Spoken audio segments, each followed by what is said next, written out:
Yo, yo,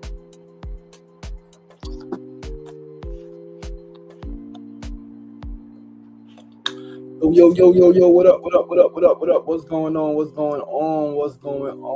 Family? Peace and love, peace and love, peace and love. Thanks for tuning in. Happy Wellness Wisdom. Oh no, what is happening? What? How the live cut off? That's crazy. Oh, he's home. Yo, what's going on? Peace and love, peace and love, peace and love. Happy Wellness and Wisdom Wednesday. Here again with another episode of SRDaily. I'm your boy, your host, Sean Marston. It's episode 661. Happy July 1st, 2026. Officially 6 months down. Next 6 months. Final 6 months begins now. Right? 6 months in, man. I was talking to you yesterday. With somebody, had a lot of conversations. I talked to my bro yesterday, Cougar. He was like, 6 months did not go how he wanted it to go, man. And I could attest.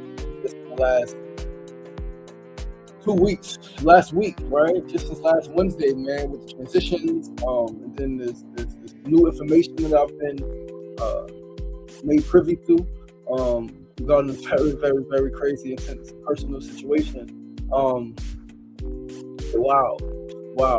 But we still here. Like, and those of us who are here have an opportunity to still make our dream come true, to still live the life that we, desire in our heart of hearts, man. That's a beautiful freaking thing, right? Because it could be a lot worse. It could always be worse. It could always be better. Yes, of course. There's always room for improvement, and it could always be fucking worse. It could be a lot worse, right? We cannot be here, and so pain is going to be experienced, right? Like either by us or those that we love by those that we love on various different fronts, right? So escaping pain is not possible. So pain is a part of this existence. Letdowns are part of this existence. Frustrations, anger, rage, sadness, right? A part of this existence. Losing loved ones to so many different things, the transitions, right? Like physical life, like death transition. Losing friends just because you grew apart, losing friends because they moved away, right? So many different things we're going to experience in this life, and a lot of it is going to cause pain. However, with a right perspective, if you ask me, with a right perspective, we can lessen the pain, right? One thing I learned in Buddhism is that suffering, it does exist and we can escape it. Suffering, like, you're going to experience pain, but you don't have to suffer. I've learned through my study, through my personal reflection of my own life, is that the reason that we suffer is because of our perception to a situation, our relationship to a thing, right? Our attachment, our expectation is supposed to be like this. It's not supposed to be like this. This is not supposed to happen. This loved one wasn't supposed to leave. But then some of those same people will have a perspective that God is in charge, that all is divine, that the universe is perfect, that God is great all the time, right? Like, how can it all be true? Now, multiple things, like you can hold multiple perspectives 100% at the same time. And two things can be true that are completely opposite at the same time. And I like to think that there's a permeating truth. There's a truth permeating through all of the shit, right? And for me, it's all is divine. All is divine. Everything that happens is of divine alignment. So my separation from my children, divine alignment. My divorce, divine alignment. Losing my dad when I did at 11, divine alignment. Right, my aunt, all of the shit that's happened, right? Like down to the money that I lost, right? Like when I lost it, how it happened is divine. And so, for me, that perspective, as I posted last night, like a right perspective, has completely changed my mental health. From it's not supposed to be like this. This ain't supposed to happen. That affects my emotional well-being, right? My mental health. From that perspective, that for me led to deep depression, led to like wanting to call it quits, right? Multiple times, to now I embrace that shit. I can feel it. I can cry. I can be angry. I can be sad. I can be upset. I can be disappointed. I can feel betrayed. I can feel bamboozled. I can feel all of the things and have zero thoughts of wanting to hurt not only myself, but nor hurt anybody else, right? And I'm so fucking proud of that, because if I wasn't thinking about hurting myself when I was younger, and even, I haven't thought about hurting myself maybe like maybe 8-9 years, right? Probably I think I had a small thought of it that left when I was going through my split, and like just I knew that my breaking up my family, my children, like that led to some more depression, and that led to a thought of but I was able to get out of that thought quick, and I haven't been nowhere near that since, right? And I credit that a lot to the practice. Meditation, yes. Nervous system regulation, yes. And simply a right perspective. That this shit ain't always gonna be like it's not always fucking flowers blooming and blossoming, right? There's storms that come that rip shit apart. There's earthquakes that happen. We just seen the earth literally crack the fuck open and people fall in, right? It's mad shit that's going to happen. It's mad shit that happens in life that's outside of your control. And so the shit that is in your control, there's only one thing in your control, is how you respond. And life is not what happens to us, it's how we respond to what happens to us. And even deeper, I'm gonna say next level in consciousness is to realize that things are not happening to us, but they are happening for us. The greatest pain points are also your greatest power points. If something causes you great pain, if you can take an objective view, if you can take a view not of a victim, but of a victim, of someone that experienced this and has endured, can take that approach and have that mindset to any situation, regardless of what it is, a health issue, a financial issue, a housing issue, a familial issue, parenting, like whatever the fuck this situation is, you take that kind of approach, that kind of perspective, you already won. And then you can extract power from it. So then you can begin to storytell, craft a story, right? And even if you're not a storyteller, you can just begin to process it, and what you tell yourself, right, changes how you feel, changes how you show up. So yeah, man, I'm grateful. Life is not all peaches, but it is fucking beautiful, and it is powerful, and I'm grateful to be alive, man. Yeah, thank you guys for tuning in. That rant on TikTok. What up? Mona Love on Facebook. What's the deal, baby love? Shout out to those who may check in on YouTube. Listen, we're gonna get the show started, man. We're gonna turn this music down and we're gonna get this going. Once again, I'm your boy, your host, LaShawn Sugar Ray Marston. You were tuned into SR Daily, episode 661. We are getting closer and closer to milestone episode 700. Mark your calendar. Tuesday, August 25th is the 700th episode of SR Daily. We'll be live here, but we're also going to work out again another live studio audience show. So I'm going to reach out to some people, see if we can get, my community center again. So I would love to close it out then, because we closing this shit out, man. We're closing this shit out, episode 700. I said I would do it as long as I could do it until I want to do something else. And I'm approaching that time where I want to spend this time, this energy doing the show, writing these notes, right, on something else that ultimately is going to lead back to the show, right, in some capacity later on, where we got a team and we got the studio audience and we're able to change lives, create income, right, from this platform, right, whether it's SR Daily or my baby, the Sugar Ray Show, right. So yeah, man, that is what's happening. People are crazy on TikTok. People are absolutely insane on TikTok. I swear to God, people are crazy. But yeah, man, listen, let's get the show started. Once again, I'm your boy, your host, LaShawn Sugar Ray Marston, episode 661 of SR Daily. Wednesday, Wellness and Wisdom Wednesday, July 1st, 2026. It's a beautiful day to have a beautiful day, man. I just was on the roof for a few minutes, man, getting some air, headed to the beach a little later. It is hot. It is a heat wave here in New York City. So make sure you stay cool. Make sure you drink your agua, right? Make sure you eat your fruit, right? Get some kind of hydration. And keep your thoughts cool, calm. Don't stress about the shit that like you can't change. And if you can change it, work on changing it. There's no need to fucking stress. You feel the shit that's going on. Stay cool, stay calm, stay collected. But listen, let's start with our first segment of the day. Today's first segment is the word of the day. Today's word is eudaimonia. Eudaimonia. Eudaimonia is an ancient Greek concept commonly translated as human, flourishing, or living well. Coined by philosophers like Aristotle, represents the highest human good, a state of deep objective fulfillment and purpose achieved through virtuous action. Hold on one second. I got to pull up a note that accompanies this. We're gonna keep reading. Give me 1 second. Make sure I got this note up, right? Because this shit is important. But yeah, eudaimonia. Eudaimonia is an ancient Greek concept commonly translated as human, flourishing, or living well. Coined by philosophers like Aristotle, it represents the highest human good, a state of deep, objective fulfillment and purpose achieved through virtuous action rather than just fleeting pleasure. Some key concepts, right? To eudaimonia, flourishing over feeling. This is important. This is extremely important. Flourishing, right? We mentioned human flourishing over feeling. So unlike modern interpretators of happiness or interpretations of happiness, which often focus on emotions of temporary pleasure, like getting something, right? I got this. This makes me happy. And we understand that happiness is fleeting. It's temporary pleasure, right? Eudaimonia is an active, lifelong pursuit. It involves fulfilling your human potential and living a life of meaning.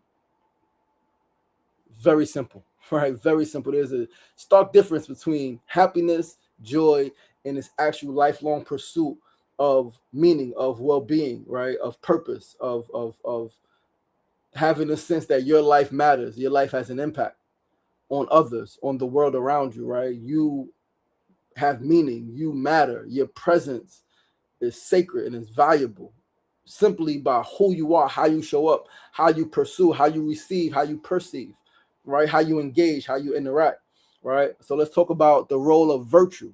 So for Aristotle, achieving a eudaimonic life requires practicing virtues like wisdom, courage, and justice. It is the result of acting in accordance with reason over a complete lifetime. Lifetime. This is lifelong, right? And when we talk about wisdom, it goes back to something we talked about yesterday, right? Like, again, right perspective. Wisdom, right? Like helps you when yesterday we talked about does what was it? Does something slow down aging? I forgot what it was, but we talked about slowing down aging, and one thing we talked about was wisdom. And again, right perspective, right knowledge, right approach, right?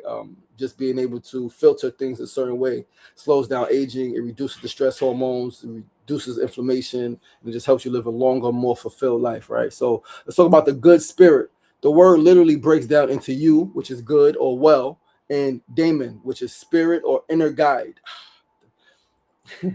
You gotta love how some people take words and give you, and I guess we all do it to a degree, give you a certain definition that fits their perspective or that fits what they want to convey to you, what they want you to understand, what they want you to grasp on whatever they're communicating, right? So again, you, good or well, and daemon, spirit or inner guide, right? We all have a spirit inside of us. We all have an inner guide that is connected to everything that ever was, is, and will be. So it implies living in harmony with your true nature or having a good guardian spirit, caring, like in harmony with your true nature. Who are you? Are you love? Are you peace? Like, who are you? Live in accordance with that. It's not that fucking difficult, right? Let's talk about the two pillars of happiness, right? Let's talk about the two pillars of happiness: hedonia or hedonia, Hedonia, and eudaimonia. So psychologists and philosophers generally break happiness down into two primary categories to explain what motivates us. Let's pull this up. What motivates us? So hedonia, meaning seeking pleasure and avoiding pain. The focus is temporary satisfaction, positive emotions, and material enjoyment. Positive emotions, you think it's good, right? What happens when negative emotions come up? Can you still be able to see growth? Can you still be able to move in alignment even though you feel something that doesn't feel good? An example of hedonia is eating a decadent dessert.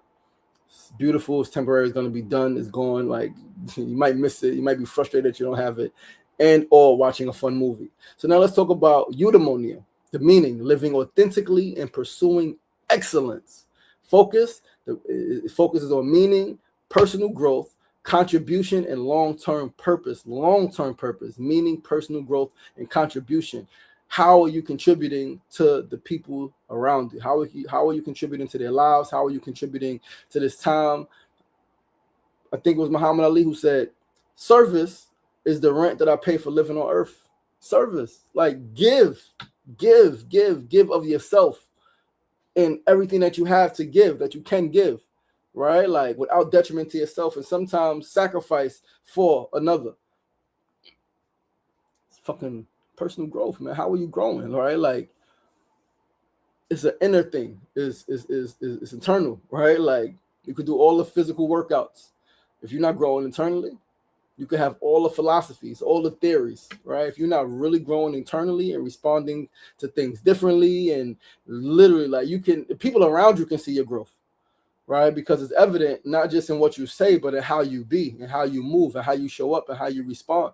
People around you can feel your growth. They can feel you. They literally, like, we're energetic beings. We feel each other. You can feel when some, like, I know one of the reasons I knew I really grew was when people literally wanted to be around me. Like, I like being around you. I feel good around you. Where there was a time when a lot of people did not want to be around me. Like, they would engage me, but like being around me long term, they didn't have to be, they wouldn't be.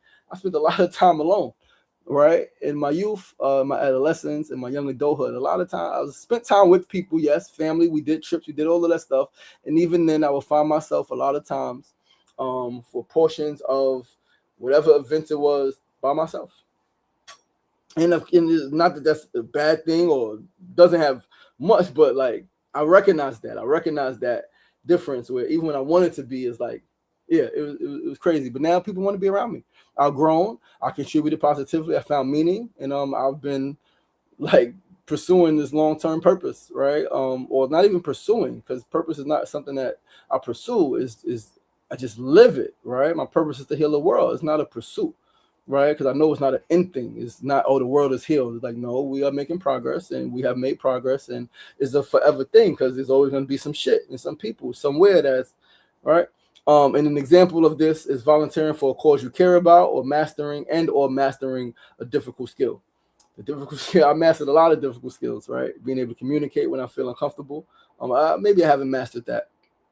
But I have mastered the ability to speak when I feel uncomfortable, right? To speak when I don't feel like speaking. And so many other things, right? Process grief, so many other skills that are like to be considered soft skills, right? Real life skills, right? So yeah, man. But yeah, so when we talk about modern relevance to eudaimonia in contemporary psychology and life design, the term is the foundation of self-determination theory and positive psychology. Experts use the framework to study how individuals can build resilience, find work-life satisfaction, which a lot of people do not have, and prioritize long-term self-development over simply chasing a quick dopamine hit. A new job, another level of income, whatever, new house, new material possession, whatever it is, right? Cool. Dopamine hit, right? You feel good, you did some dope shit. But this year we talking about like long-term self-development, right? As many have said over the centuries, it's not what you get that matters, is who you become, right? They say what's the most important thing on the job is not how much you make, it's who you become. Because who you become, we spoke about this a week or so ago. You can't get more time in a day, right? 24 hours in a day, right? Like one day, the 24-hour points that we work with. Even if you work 24 hours, is a certain level of income that you can make if you had an hourly, right? But when we talk about increasing value, right? You can increase your value and you can make 2, 3, 4, 5 times as much in less time. Right, it's very possible there are people doing it. I've done it to some degree at different points over the last decade or so. Right, like this amount of hour, that amount of hour to whoa, like I've seen this. That's insane, right? But it really happened. So self-development, right? And this is a necessary word to understand as we all pursue our own happiness in various ways. Eudaimonia. Let's go to our second segment of the day. Today's second segment of News of the Day. Today's news, we're going to talk about the South African girl who created an earring that can take pictures. Let's pull this article up and read it. This is from Face to Face Africa. Give me 1 second. Gender-based violence. Meet the South. This is from September of 2025. Meet the South African student whose smart earring can quietly capture attackers and alert police. Bolali Mfuleli created a revolutionary device to combat South Africa's gender-based violence crisis. Her device, a wearable safety device called the Alerting Earpiece, was created in 2020 when she was a 16-year-old schoolgirl at the S.J. Van der Merwe Technical High School in Limpopo. The earpiece is a discreet gadget worn like an ordinary earring. If the wearer finds themselves in danger, they can press a hidden button that instantly sends an alert to preset contacts. As reported by IOL, the device quietly captures photos of the attacker using a concealed camera and quickly sends distress alerts, including the victim's live location, to trusted contacts and emergency services. Mfulele's invention quickly gained recognition, earning her a bronze medal at a National Science Expo. The then MEC for Education called her innovation a proud moment for Limpopo. Even global organizations noticed, and for good reason. She explained that her goal was to create something small and fast enough to help someone in crises without them needing to shout or run. It was about giving women and children a fighting chance. Technology shouldn't just make life convenient. It should also protect the vulnerable, she said, as reported by IOL. From July to September 2024, more than three children and 10 women lost their lives each day, according to a report cited by Thread. Also, 490 children were targets of attempted murder during this period, which shows a 35.7% rise compared to the year before, the platform added. A nationwide study further stated that physical violence affected 33.1% of South African women aged 18 and above. In 2023, out of 53,498 reported sexual offenses, 42,780 cases involved rape. Fucking insane. 5 years after creating her smart earring, Mfulele is still going strong, turning a great idea into a real mission for a safer South Africa. As of May this year, Mfulele, who had finished high school, was working on her idea, making it into a real product. She even set up Mfulele Alerts, Pty Limited, to focus on getting the alerting earpiece just right and eventually launching it. She also mentioned that she was pursuing an information technology degree to enhance her skills and expand her influence. She additionally participated in an innovation program designed to support young women in creating community-focused solutions. The young pioneer also started mentoring other young girls in tech while trying to contact NGOs in the public sector to help start a pilot program of the device in high-risk areas. I want the alerting earpiece to reach the most vulnerable, schoolgirls walking home alone, women working night shifts, those in abusive homes, Mfulele said. Safety shouldn't be a privilege. Powerful. Safety should not be a privilege. How powerful is that? How powerful is she? Shout out to our young people. That is absolutely fucking incredible shit that she's doing, that she's done. Yeah, man. Like, and again, that's the like tech is a lot of people have a preconceived perspective based on what they've seen, based on what they heard. But a lot of people, as I think is human nature, like they don't actually like look at things from an objective perspective and ask the question, okay, this is happening. Can it be used for something else? Right? All right, this has been used for this, for that. I'm afraid. All right, it's happening. Can it be used for something else? And on the flip side, like, yeah, man. Mona said, I love that word. Said, full peace and love, brother. Peace and love, good brother. But yeah, man, shout out to the sister. Super dope, man. Is again, we as people, as humans, as innovators, as fucking creators, like we created the fucking tech. We could use the shit like to our benefit. All of it, no matter what it is, can be used to our benefit. We just gotta focus, stay focused, get out of our emotions, stay focused. I remember being in prison. One of the terms I learned, I over E, intelligence over emotions. Emotions matter, absolutely. Have their space, absolutely. But think, right? Feel your way through life and think your way through life. You need both. All right. Let's go right along to our third segment of the day. Today's third segment, of course, is our tip of the day. Today's tip is simply to remember that everything you experience is information that you can use to some capacity for the next stage in your journey. Every single thing that you experience is information that you can use to some capacity for the next stage in your journey. Embrace all of that shit, man. Lean into everything, observe it, explore, reflect. Always be in a position of learning and gaining understanding. Always be in a position of learning and gaining understanding, as the wise ancient sages said. Always be a student. Always be a student. Always like approach all of life as your classroom, as your learning ground, as your training ground. You are being trained. You are being refined. You are being developed. You are becoming, right? You are becoming the greatest version of yourself, as long as you do it with intention, because you could absolutely become the worst version of yourself. You could become a version of yourself that you don't recognize, that you despise, that you ask yourself, how the fuck did I become this way? How did I get here? We don't want that, right? So like use everything, be intentional. Like you might forget sometimes, but get back to just awareness. Awareness, man. Awareness. And even right? So always being in a position of learning and gaining understanding, even and especially when you're experiencing things that do not feel good.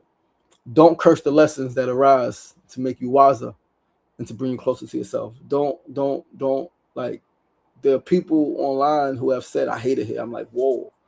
Like a loved one to pass away, right? They'll experience an injury or a breakup or lose a gig or something like that. Maybe I hate it here. And it's like, whoa, like, so where do you want to be?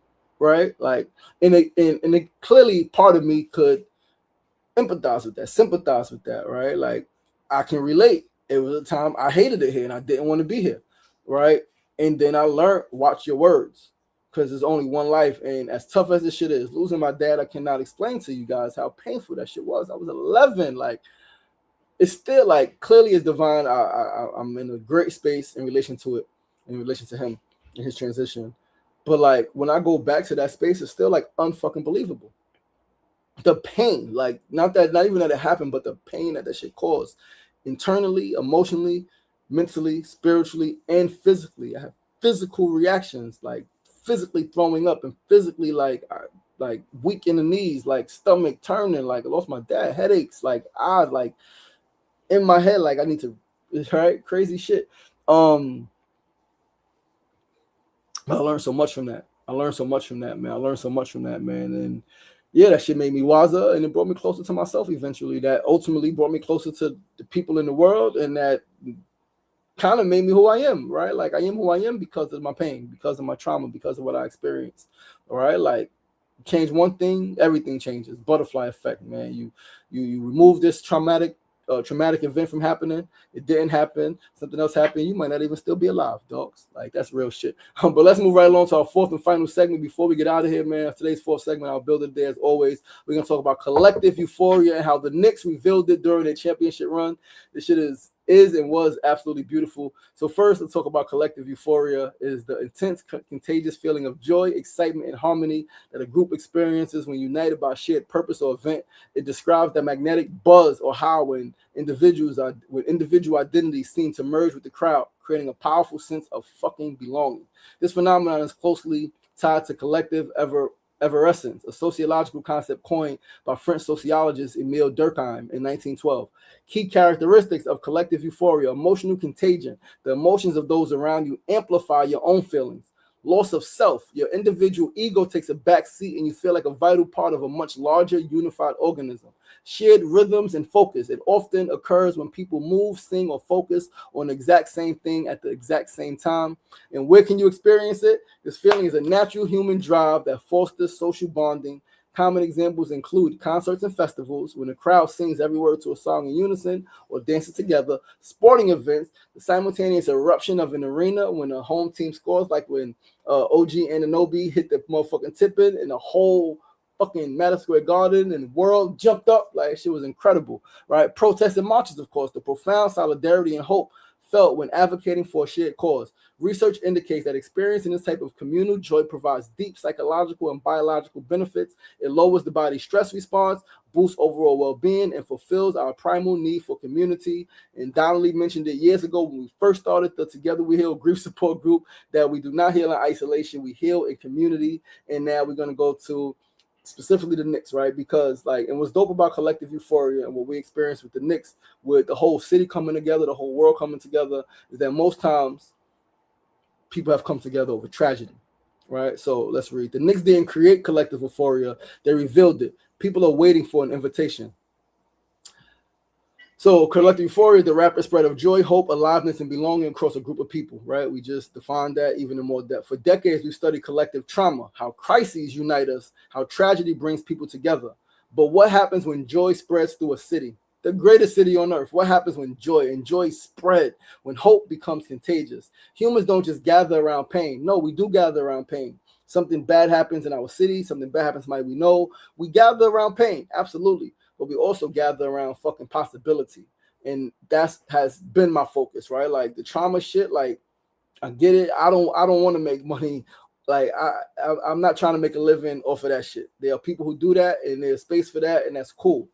I want to do the opposite. I want to make the living off of people actually living, right? And creating spaces where people live and thrive. And right, so there's Continuum, and that's LME, and that's the Neural Soul Liberation Method, and Neural Soul Liberation University, and Miss Juicy, and the whole vibe and everything that's been put together, man. So the 5 conditions of collective euphoria, 5 conditions: shared anticipation, shared attention, shared emotion, shared expression, and shared meaning.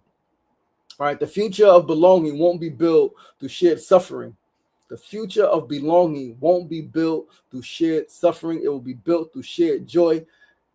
Shared joy, shared joy, shared joy. Again, we're just waiting for the invitation, man. So yeah, man, like let's figure it out. Let's figure out how we can create some shared joy, right? In our families, on our blocks, in our cribs, right? Like in our communities, man, in our cities. All right. And I'm gonna look into some things and see, because I definitely want to, like, it's yeah, man. Love leads, right? And peace is good.